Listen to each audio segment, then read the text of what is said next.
S K Sajeesh മറുപടി.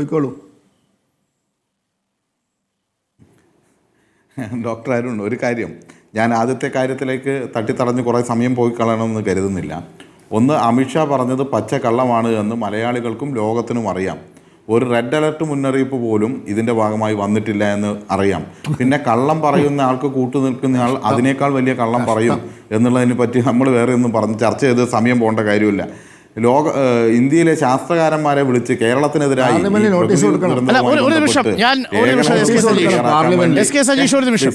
ഞാൻ advocate V P ശ്രീപത്മനാഭനെ സഹായിക്കാമെന്ന് പറഞ്ഞതാണ്. പക്ഷെ അങ്ങനെ സഹായം വേണ്ടതില്ല. അങ്ങ് പറഞ്ഞത് വസ്തുതാവിരുദ്ധമായ കാര്യമാണെന്നുള്ളതാണ് ഞാൻ അവിടെ പറയാൻ ശ്രമിച്ചത്. ഞാൻ അങ്ങനെ സഹായിക്കാൻ പറഞ്ഞതാണ്, അങ്ങനെ ഒന്ന് ഓർമ്മിപ്പിക്കാൻ പറഞ്ഞതാണ്.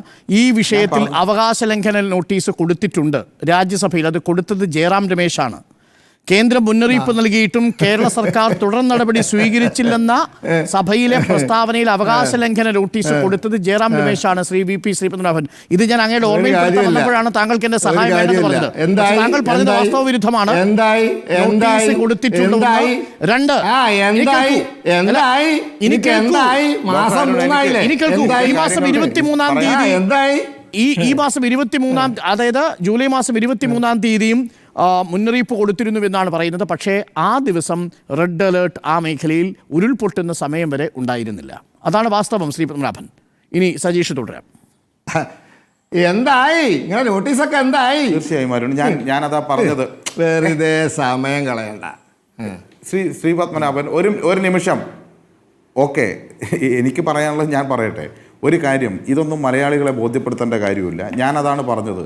അങ്ങേയറ്റത്തെ കള്ളം പറയുന്ന ആൾക്ക് വേണ്ടി, പാർലമെൻറ്റിൽ കള്ളം പറയുന്ന ആൾക്ക് വേണ്ടി ചാനൽ ചർച്ചയിൽ വന്ന് കള്ളം പറയാൻ ഇദ്ദേഹത്തിനൊന്നും യാതൊരു പ്രയാസവും ഉണ്ടാവില്ല. അതുകൊണ്ട് അതിനെ മലയാളികൾ, ഇതെല്ലാം എല്ലാവർക്കും അവൈലബിൾ ആണ്. പ്രിയപ്പെട്ട ശ്രീ പത്മനാഭൻ, അതെല്ലാവർക്കും അവൈലബിൾ ആണ്, മലയാളികൾക്ക് ലഭിക്കും. ഇനി അതിൽ നമ്മൾ ചുറ്റിത്തിരിയേണ്ട കാര്യമില്ല. അങ്ങനെ തുടങ്ങിയ കാര്യമാണിത്. അങ്ങനെ തുടങ്ങി കേരളത്തെ അവമതിക്കാൻ വേണ്ടിയും കേരളത്തെ തകർക്കാൻ വേണ്ടിയും ശത്രുതാപരമായ സമീപനം നിങ്ങളെപ്പോഴും സ്വീകരിച്ചിട്ടുണ്ട്. അതിൻ്റെ ഭാഗമായി തുടർന്ന് ഇങ്ങോട്ട് ഓരോന്നും പരിശോധിച്ച് നോക്കും. ഞാനതാണ് പറഞ്ഞത്. ഈ വയനാടിൻ്റെ കാര്യത്തിൽ 10 പൈസ തന്നില്ല എന്ന് മാത്രമല്ല, ഇവിടെയുള്ള പണത്തെക്കുറിച്ച് അദ്ദേഹം സംസാരിക്കുകയാണ്. അദ്ദേഹത്തിനോട് PM കെയർ ഫണ്ടിനകത്ത് എത്ര രൂപയുണ്ട് എന്ന് ചോദിച്ചാൽ BJP-കാരനായ അദ്ദേഹത്തിന് പറയാനാവില്ല. മോദിയുടെ തലയണക്കടയിലാണ് PM കെയർ എന്ന് പറയുന്ന പ്രധാനമന്ത്രിയുടെ ഫണ്ട് കിടക്കുന്നത്. അത് എത്രയാണ്, ആരാണ് കൊടുത്തത്, എവിടെ ചെലവഴിക്കുന്നു എന്നൊന്നും അറിയില്ല. അത് BJP-യുടെ ഇലക്ഷന് വേണ്ടി പ്രയോഗിച്ചുകൊണ്ടിരിക്കുകയാണ്. ഓപ്പറേഷൻ കുതിര നടത്തി MLA-മാരെയും MP-മാരെയും വാങ്ങാൻ, എന്നിട്ടാണ് ഇവിടെ വന്ന് വർത്തമാനം പറഞ്ഞുകൊണ്ടിരിക്കുന്നത്. പിന്നെ ഒരു കാര്യം പറയട്ടെ, ഞാൻ പറയട്ടെ, താങ്കൾ പ്രയാസപ്പെടല്ലേ. ഇങ്ങോട്ട് പറയുമ്പോൾ അങ്ങോട്ടും പറയേണ്ടി വരും, പറയുന്നത് കേൾക്കേണ്ടിയും വരും. നിങ്ങൾ ഒച്ചപ്പാടും ബഹളവും അതുപോലെ തന്നെ ചിരിക്കുകയും ചില അപശബ്ദങ്ങൾ ഉണ്ടാക്കുകയും ചെയ്തുകൊണ്ടൊന്നും ഞങ്ങൾ ആരും ഇത് സംസാരിക്കുന്ന അവസാനിപ്പിക്കില്ല. ഡോക്ടർ ആരുണ്ട്, ഇങ്ങനെ ഇതൊരു ശരിയായ രീതിയല്ലല്ലോ. ഇങ്ങനെ മുക്കുകയും മൂളുകയും ചെയ്താൽ മറ്റുള്ളവർക്ക് പറയാൻ വേണ്ടി പറ്റുമോ? താങ്കളൊന്ന് ഇടപെടണം എന്ന് ഞാൻ നിൽക്കണം. നമുക്കൊരു ഡെക്കോറം കീപ്പ് ചെയ്ത് പോവാം. ശ്രീ പത്മനാഭൻ, അപ്പോൾ ഞാൻ പറഞ്ഞു വന്നത് തീർച്ചയായും, അപ്പോൾ ഇവിടെ മുഖ്യമന്ത്രിയുടെ ദുരിതാശ്വാസ നിധിയുമായി ബന്ധപ്പെട്ട് തന്നെയാണ് അവിടെ വാടക കൊടുക്കുന്നതും, അതുപോലെ തന്നെ ഒരു വീട്ടിൽ 2 പേർക്ക് 300 രൂപ വെച്ച് ദൈനംദിനമായി കൊടുക്കുന്നതും, അതുപോലെ തന്നെ മറ്റ് അംഗപരിമിതരോ മറ്റോ ഉണ്ടെങ്കിൽ അവർക്ക് വേറെയും 300 രൂപ വെച്ച് കൊടുക്കുന്നതും എല്ലാം ഇതിനകത്ത് നിന്നാണ്. പിന്നെ ഈ പണം ഉൾപ്പെടെ നമ്മൾ സമാഹരിച്ചു വച്ചിട്ടുള്ളത് പൂർണ്ണമായ പുനരധിവാസത്തിന് വേണ്ടിയാണ്. ആ പ്രവർത്തനത്തിൽ അത് പൂർണ്ണമായും നിർവഹിക്കപ്പെടുകയും ചെയ്യും എന്ന കാര്യത്തിൽ തർക്കമില്ല. പിന്നെ നമ്മൾ കാണേണ്ടത്, ഇവിടെ മാത്രമാണോ അവഗണനയുള്ളത്? തൂത്തുക്കുടി അവിടെ പോർട്ടിന് വേണ്ടിയിട്ട് 1411 കോടി രൂപ ഗ്രാൻഡായി കൊടുക്കുന്നു.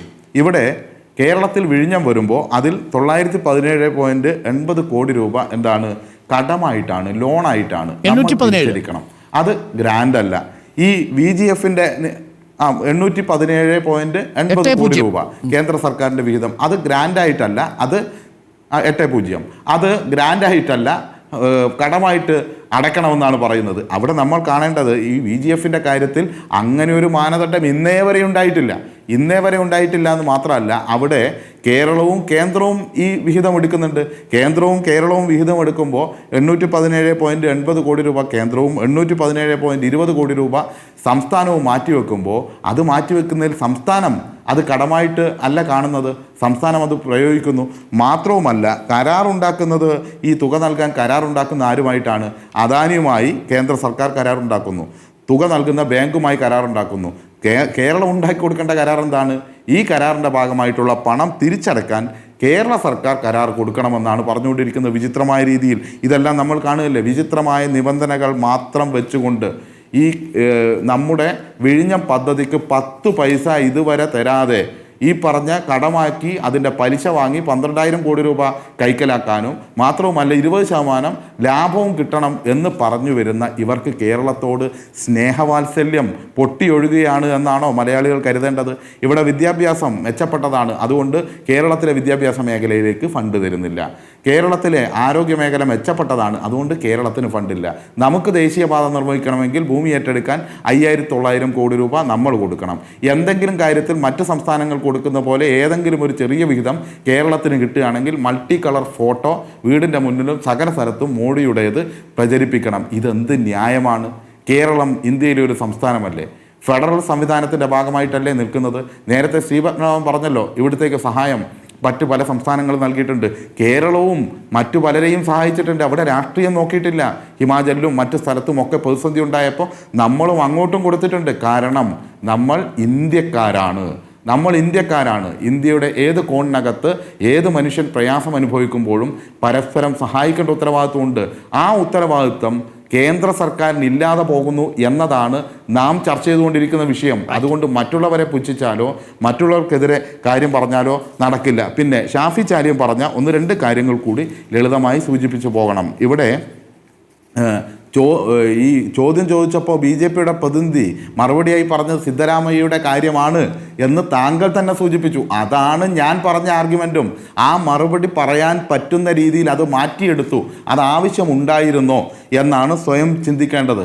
BJPയുമായി കോൺഗ്രസ് പോരടിക്കുന്നതും മറ്റ് കാര്യങ്ങളുമൊക്കെ നമുക്ക് പിന്നീട് ചർച്ച ചെയ്യും. ഈ ചർച്ചയിലേക്ക് ഞാനത് കൊണ്ടുപോകുന്നില്ല. കാരണം വെള്ളി ഇഷ്ടികമായി പോയ ചരിത്രമൊക്കെ എവിടെയുണ്ട് എന്ന് നമുക്കറിയാം. പിന്നെ ഇവിടെ ഈ ഭൂമി ഏറ്റെടുക്കലുമായി ബന്ധപ്പെട്ട കാര്യത്തിലും ഷാഫി ചാലിയും പറയുകയാണ്.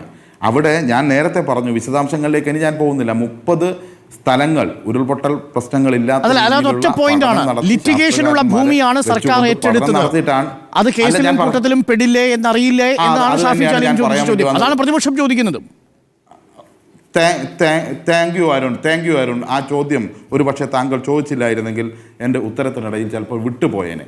അതായത് ലിറ്റിഗേഷനുള്ള പരസ്പരം തർക്കമുള്ള കോടതി വ്യവഹാരത്തിൽ കിടക്കുന്ന ഒരു ഭൂമിയാണ് ഏറ്റെടുത്തത് എന്ന് പ്രചരിപ്പിക്കാൻ വേണ്ടി ശ്രമിക്കുകയാണ്. അതല്ല, സർക്കാർ ഈ പറഞ്ഞ 30ഓളം സ്ഥലങ്ങൾ പരിശോധിച്ചു. 1000 വീടുണ്ടാക്കാനുള്ള പ്ലോട്ടുകൾ വേണം. അതെല്ലാം പരിശോധിച്ചതിന് ശേഷം അതിൽ നിന്ന് 10ആയും 10ൽ നിന്ന് ഏറ്റവും മെച്ചപ്പെട്ട 2ഉം തിരഞ്ഞെടുത്തതിന് ശേഷം അവിടെ സ്ഥലം വിട്ട് നൽകുന്നതുമായി ബന്ധപ്പെട്ടല്ല തർക്കം.